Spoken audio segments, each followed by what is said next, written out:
Alright, so when all is said is done, when all is said and done, the only one that's different than the rest of them is the Locrian.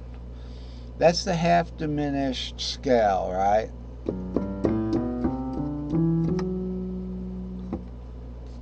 It's a minor third, but then from that minor third on, let's say on the fourth, so you start on the seventh of the root, you go to the second of the root, minor third, you go to the fourth of the root with minor third, but guess what? Two minor thirds in a row, we're down a note.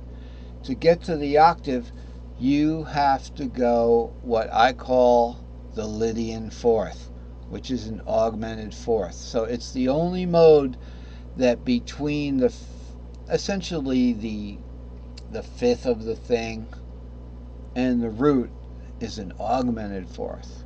Okay, so that's something to keep in mind if you were building a Locrian. If we were building a Locrian, so from this B here, we go a minor third, and then from the D, we go another minor third on up to the F. And then we have to go to a Locrian, which is up more than one. It's an augmented perfect fourth. So instead of going straight up, because we're not at the warp yet. And that's it. Works every time. So you can build these things, or you can just get a feeling for where they are. But the most important thing to remember is where these numbers are, and to play them and hear them.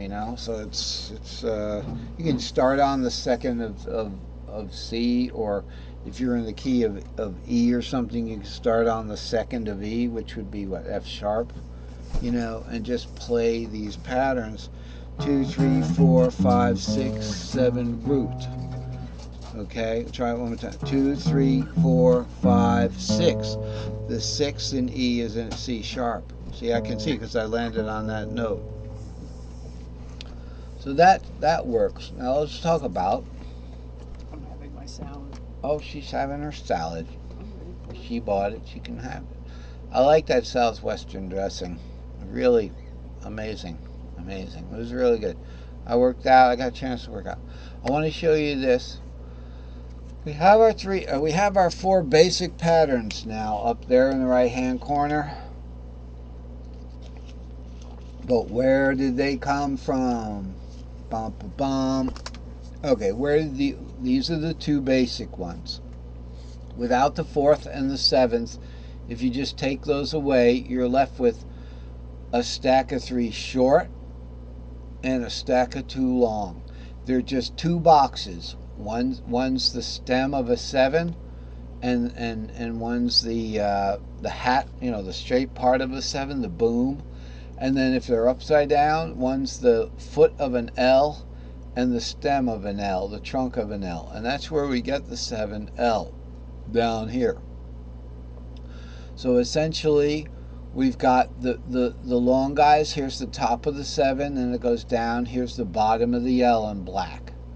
Okay? Now, the stem parts are now in white over here. So you can see them go down like this. Alright?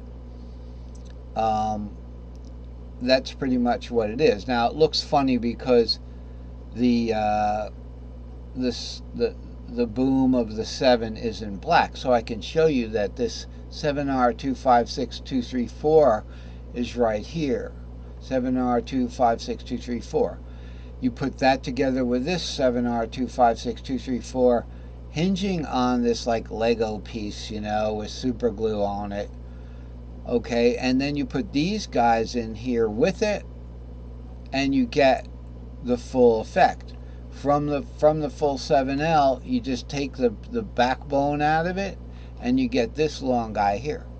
All these whole notes, 3 sets of whole notes, 5, 6, 7, root, 2, 3, 4, 5, 6, separated by half notes. Alright? That's where that comes from.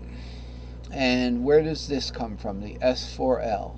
Believe it or not, the middle of an S4L, it's like an S4L, it's an S2L sandwich. The middle of the S4L is this guy, and the bottom piece of bread is the top of the S3L. The top piece of bread is the bottom of the S3L. So I didn't like that. It was too complicated, so I just made a new pattern block, and I called it the S4L. And the wonderful thing about the S4L is all you got to do is remember it starts on the 7, and it goes half, whole, whole, half, whole, half.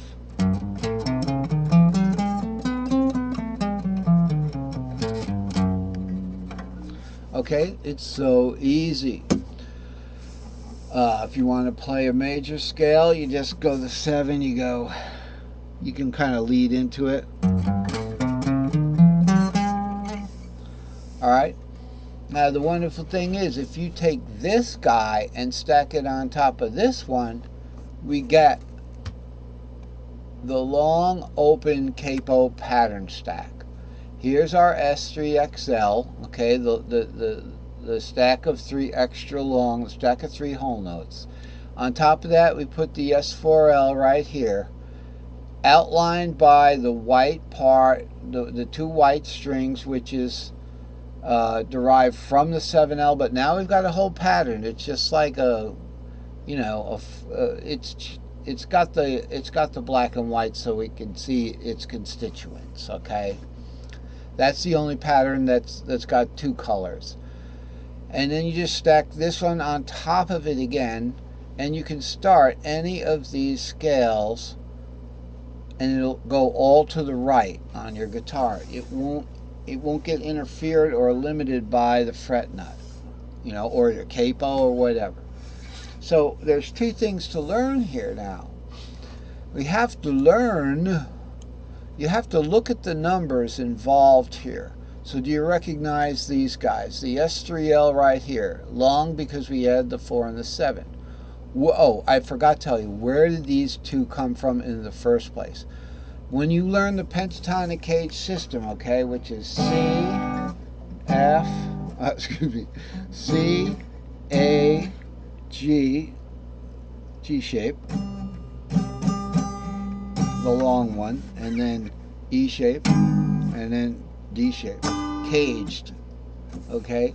When you learn that, and you want to play the pentatonic scales, in C you start, because E is the 3rd of C, you start and you do this long box here, and then you do this box, leaving the 4th and 7 off. You get that? That's where that came from, okay? That's where it came from.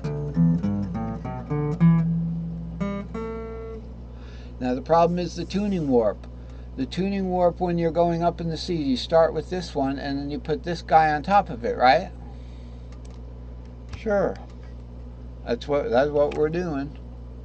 Alright, so we make this, and it goes directly on top of it like that. Alright.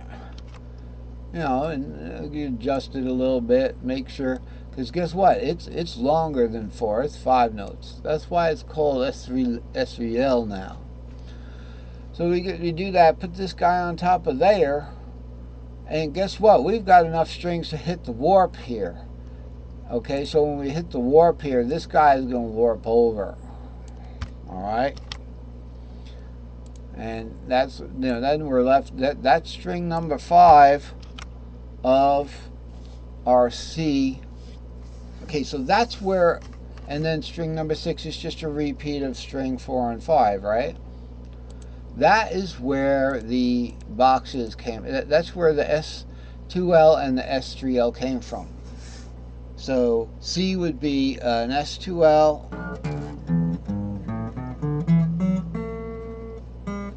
and then the start of it starts on an S2L, then S3S, and then half of an S2L. All right, then the A shape is the top 2 parts of this S3S right here, 5, 6, R2. And then we go into an easy S2L, okay, and then it warps up, so instead of starting the 2 being right over the 6, it warps up, so we're in another S3L box, but we're going to call it an S3S because we're